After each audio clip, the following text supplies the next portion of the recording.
दश महाविद्या मोक्ष प्रदायिनी। धीरे धीरे अपनी आंखें बंद करें, एक गहरी सांस लें और धीरे से छोड़ दें। फिर एक बार गहरी सांस लें और उसे सहज रूप से बहने दें। अब अपने ध्यान को बाहर की दुनिया से हटाकर भीतर की ओर ले जाएं। आज हम किसी कहानी को सुनने नहीं जा रहे। आज हम एक ऐसे सत्य को अनुभव करने जा रहे हैं जो शब्दों से परे है, एक ऐसा सत्य जो हमेशा से आपके भीतर मौजूद है, लेकिन जिसे आपने कभी पूरी तरह देखा नहीं। जीवन क्या है? ये जीवन क्या ये केवल जन्म, शिक्षा, काम, रिश्ते और मृत्यु का एक चक्र है, या इसके पीछे कोई गहरी व्यवस्था, कोई छिपा हुआ रहस्य है? क्या आपने कभी यह महसूस किया है कि आप कुछ खोज रहे हैं, लेकिन आपको नहीं पता कि वो क्या है? यही खोज आपको यहाँ तक लाई है, और इस खोज का अंतिम उत्तर है मोक्ष। मोक्ष यानी पूर्ण स्वतंत्रता, न केवल बाहरी परिस्थितियों से, बल्कि अपने ही मन, अपने ही विचारों, अपनी ही पहचान से। और इस मोक्ष की यात्रा को समझाने के लिए भारतीय तंत्र परंपरा ने एक अद्भुत मार्ग प्रस्तुत किया है, 10 महाविद्याएं। इन्हें अक्सर देवी के रूप में देखा जाता है, लेकिन यदि हम इन्हें गहराई से समझें तो ये केवल देवी नहीं है, ये है चेतना के 10 आयाम, मन के 10 परिवर्तन, आत्मा की यात्रा के 10 चरण। हर महाविद्या आपके भीतर की एक अवस्था है, और जब आप इन अवस्थाओं को पहचान लेते हैं तो आप धीरे धीरे अपने बंधनों से मुक्त होने लगते हैं। अब एक महत्वपूर्ण प्रश्न, अगर मोक्ष संभव है तो बंधन क्या है? क्या हमें किसी ने बांधा है? समाज ने, परिस्थितियों ने, किस्मत ने, या हम खुद ही अपने बंधनों के निर्माता हैं? गहराई से देखें, बंधन बाहरी नहीं है, बंधन है पहचान। आप खुद को क्या मानते हैं? शरीर, मन, विचार, भावनाएं। आप कहते हैं मैं दुखी हूँ, मैं खुश हूँ, मैं सफल हूँ, मैं असफल हूँ, लेकिन क्या ये सब बदलता नहीं? अगर ये सब बदलता है तो यह मैं कैसे हो सकता है? यही भ्रम, यही अज्ञान बंधन का कारण है, और 10 महाविद्याएं इस भ्रम को तोड़ने की प्रक्रिया है। महाकाली, समय और परिवर्तन का सत्य। अब अपने मन में एक गहरा अंधकार देखें। उस अंधकार में कोई आकार नहीं, कोई सीमा नहीं, और उसी अंधकार से एक शक्ति प्रकट होती है, महाकाली। महाकाली का अर्थ है समय की शक्ति, परिवर्तन की शक्ति, विनाश की शक्ति। अब तर्क से समझें, आपका शरीर बदल रहा है हर दिन, आपका मन बदल रहा है हर पल, आपके विचार, आपकी भावनाएं सब बदल रहे हैं। तो स्थायी क्या है? कुछ भी नहीं। और यही सत्य पहले तो डर पैदा करता है, लेकिन जब आप इसे स्वीकार कर लेते हैं तो एक अद्भुत परिवर्तन होता है। भय समाप्त हो जाता है, क्योंकि आप समझ जाते हैं जिसे आप खोने से डरते हैं वो कभी स्थायी था ही नहीं।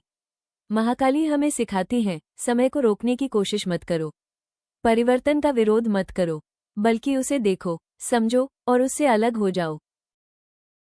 जब आप परिवर्तन को स्वीकार करते हैं तो एक नया प्रश्न उठता है, अगर सब कुछ बदल रहा है तो मैं कौन हूँ?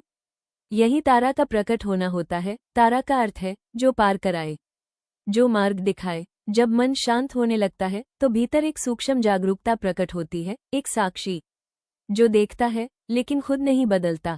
तारा उसी साक्षी चेतना का प्रतीक है। वो कहती है तुम विचार नहीं हो, तुम वो हो जो विचारों को देख रहा है। जब ये समझ गहराती है तो आप पहली बार अपने मन से अलग अनुभव करते हैं।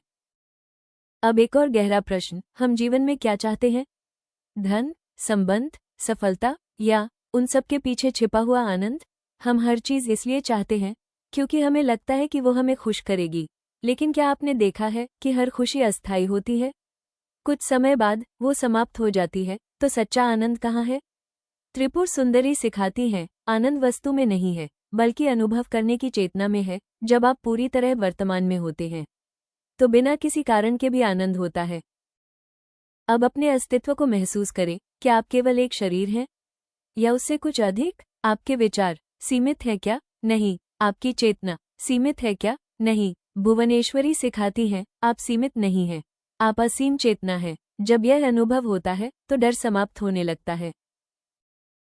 अब एक कठिन चरण, ज्ञान प्राप्त करना आसान है लेकिन उसे जीना कठिन। आप जानते हैं कि क्रोध गलत है, फिर भी क्रोध आता है। आप जानते हैं कि भय बेकार है, फिर भी डर लगता है। क्यों? क्योंकि पुराने पैटर्न गहरे हैं। भैरवी की ऊर्जा इन पैटर्न्स को तोड़ती है। वो हमें मजबूर करती है अपने डर का सामना करने के लिए, अपने अंधकार को देखने के लिए।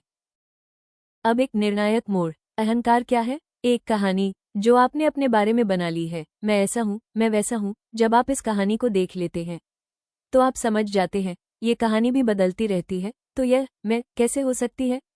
छिन्नमस्ता सिखाती है अहंकार को त्यागो और अपने वास्तविक स्वरूप को पहचानो। जब अहंकार गिरता है तो एक खालीपन आता है, लोग इससे डरते हैं।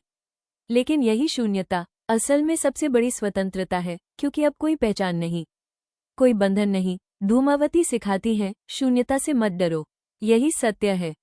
अब जब शून्यता स्वीकार हो जाती है तो मन धीरे धीरे शांत होने लगता है, विचार आते हैं लेकिन पकड़ नहीं बनती। बगलामुखी सिखाती है विचारों को रोकना नहीं है, बस उनसे जुड़ना नहीं है। अब भीतर और बाहर में संतुलन आता है, आप कार्य करते हैं लेकिन भीतर शांति रहती है। मातंगी सिखाती है जीवन को अस्वीकार मत करो, बल्कि जागरूक होकर जियो। अब अंतिम अवस्था, आपको कुछ पाने की जरूरत नहीं, क्योंकि आप समझ चुके हैं आप पहले से पूर्ण हैं। कमला सिखाती है संतोष ही सबसे बड़ी समृद्धि है।